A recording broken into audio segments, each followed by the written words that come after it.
This is the S&P 500 one-month overview reading for October 2022.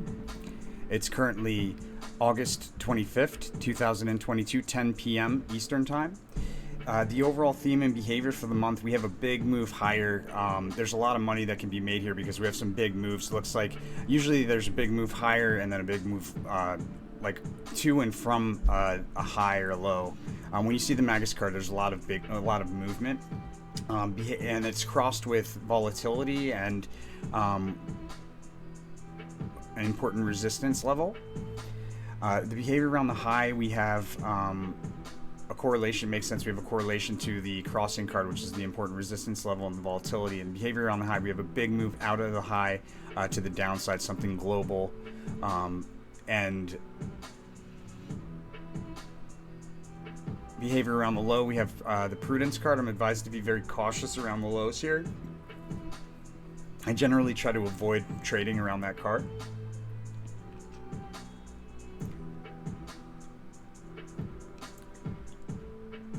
All right, so what it looks like is we have a move, like a pretty bullish first week, and then we have some like whipsawing around the 10th.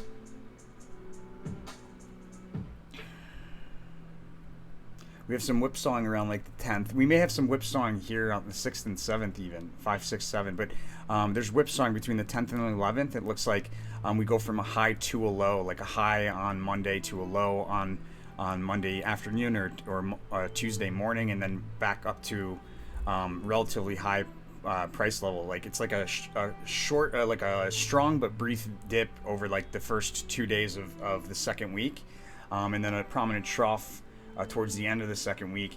Looks like we hit a crest again, a month's high or prominent crest on the 19th, and then from that we fall pretty hard. That's where we see the month's low is over the weekend, probably on the, if not on the 21st, then on the 24th. And then there's a lot of price movement here at the beginning of the week, some real whipsaw action. We have an important crest that forms on the 25th, followed by another prominent trough for the month, followed by another prominent crest for the month. A lot of price movement there, a lot of price movement. Okay, so let's get into it. We have at the end of September, it looks like based on this room, we have the cessation of a trend right around the end of September. And on the 3rd of October, we have Congress is highlighted, and there's one local high on a one-day chart for the 3rd. From that local high, there'll be a notable decline out of the high on a one-day chart. This stuff will stand out. On the 4th, we have erratic back and forth behavior through the same price level, and in the midst of that price level, we revisit a recent past opportunity at a crest. Notable drop between the 4th and the 5th. And then some price swings there on the 5th. Looks like we attempt to break through key resistance, but we fail to do so, and we break down through key support there on the 5th as well. Again on the 6th. But it looks like we do eventually break and we move higher. Looks like we move higher into the 7th, like the high for the week likely on the 7th. If we don't see a high at the end of the 4th, the high will be on the 7th, but there's definitely a higher level here on the 7th in the beginning of the week. And it looks like over the weekend we likely have a gap up. We have a month's high, and from that month's high there's a really sharp decline. Two local highs on a one-day chart for the 10th. From one of those local highs on the one-day chart, it's going to be a notable decline. Actually, from both of them, there's a pretty substantial decline out of those highs. On a one-day chart, it'll stand out. And there's 3 trade opportunities here. One involves a move higher along a diagonal trend line, breaking through horizontal resistance, meeting secondary resistance, and then pulling back to somewhere between those 2 price levels. Another of the trade opportunities involves bullish price swings, and another of them 3 crisscrosses through the same price level. The 3rd cross, generally they will confirm a bullish trend. But it looks like pretty sharp declines here, guys, into like Tuesday morning, the 11th. Bullish price swings here. on the 11th out of the low. It looks like there's an issue with domestic unrest at the beginning of the week here, or possibly over the weekend. But out of that low on the 11th, there's a move all the way from the bottom of a range to the top of a range. It'll stand out on a 1-day chart, or excuse me, on a multi-day chart, that move. And then on the 12th, we successfully turned resistance into new support. That's on a 1-day chart as well, or excuse me, on a 1-month chart. On the 13th, an agreement between two leaders is highlighted. There's a prominent trough for the month as well, so maybe not a low, but a trough for the month. And it looks like we have sideways fluctuation. So we open up higher on the 14th than we close on the 13th, but we have sideways fluctuations with a bearish trend preceding a rally on the 14th. And it looks like we probably end at a low for the week on the 14th, or at the same low that we saw on the 11th, 10th, 11th, I should say. Likely a gap up on the 17th. Early in the morning on the 17th, there's three pokes through the same price level on the 17th, followed by a sharp decline after that third poke. And it looks like, matter of fact, it looks like rather than those three pokes, what we're going to see is a decline to and through a support level, meet a secondary support, and then we move sideways along that support level, rotating. That's throughout the 17th. Looks like throughout the 18th as well, we continue rotating. There's one local high on the 18th that'll stand out on a 1-day chart because of a decline. And then on the 19th, it looks like we have a prominent high for the month again, prominent crest or a high for the month. There's three pokes through the same price level here on the 19th, and into the early 20th.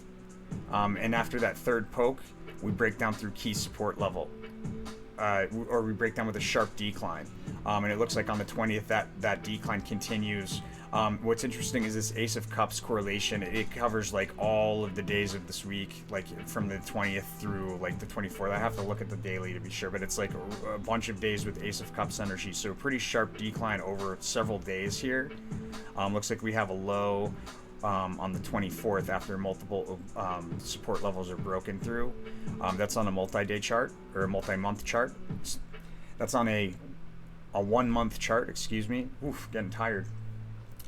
And then on the 24th, a little bit of a rally out of the morning, but it breaks down through a diagonal trend line with a fast move to the upside, and then a breakdown through that diagonal trend line with increasing volatility on the way down.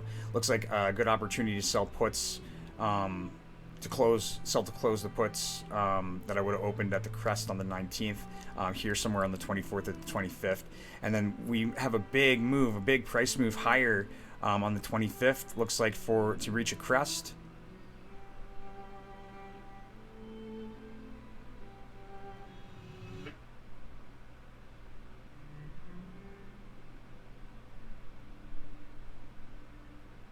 Followed by a sharp. So there's a lot of price movement over here. This could get really wacky, but we have a crest, a month's high correlator here on the 23rd, and a big move to reach it, followed by a notable decline to reach a month's trough here.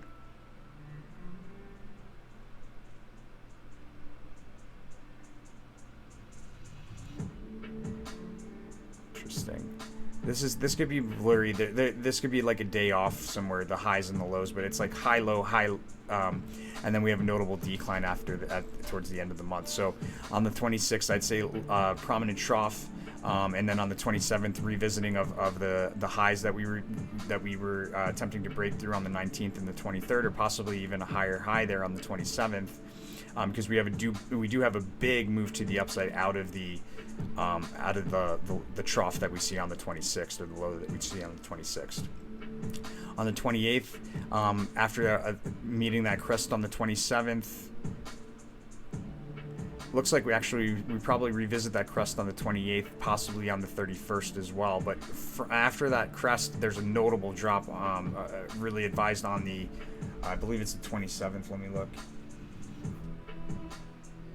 Yeah, I'm advised on the 27th to open up protection before that, before another big drop, because remember the highs have sharp declines off of them on a 1-month chart. And so we finish the end of the month. Looks like bouncing around near that support level that we were attempting to establish. The Queen of Discs price level. We see a lot of Queen of Discs energy over the last three days of trading. And then in the sneak preview for November, we have the completion of a bullish trend. It looks like it's early in the month that we have the completion of the bullish trend, maybe at the very beginning. And that's the S&P 500 for October 2022, my friends. Let me know what you think by hitting that like button. Don't forget to subscribe. If you're watching this, in its mid-month or whatnot, you could have received the this reading a week ahead of October. If you're on the free newsletter or the free mailing list that we have on tarotfortraders.com, you get this 1 month prediction every month, a week ahead of the month, and that's the earliest you can get this thing. With that said, guys, make money from this reading, pay a little bit of that forward and keep the flow going, pay a little bit of that back, show some gratitude, and then with the rest of it, make sure you continue spending that out of love, and the universe is going to send it back to you tenfold in all directions. I'll see you on the next one.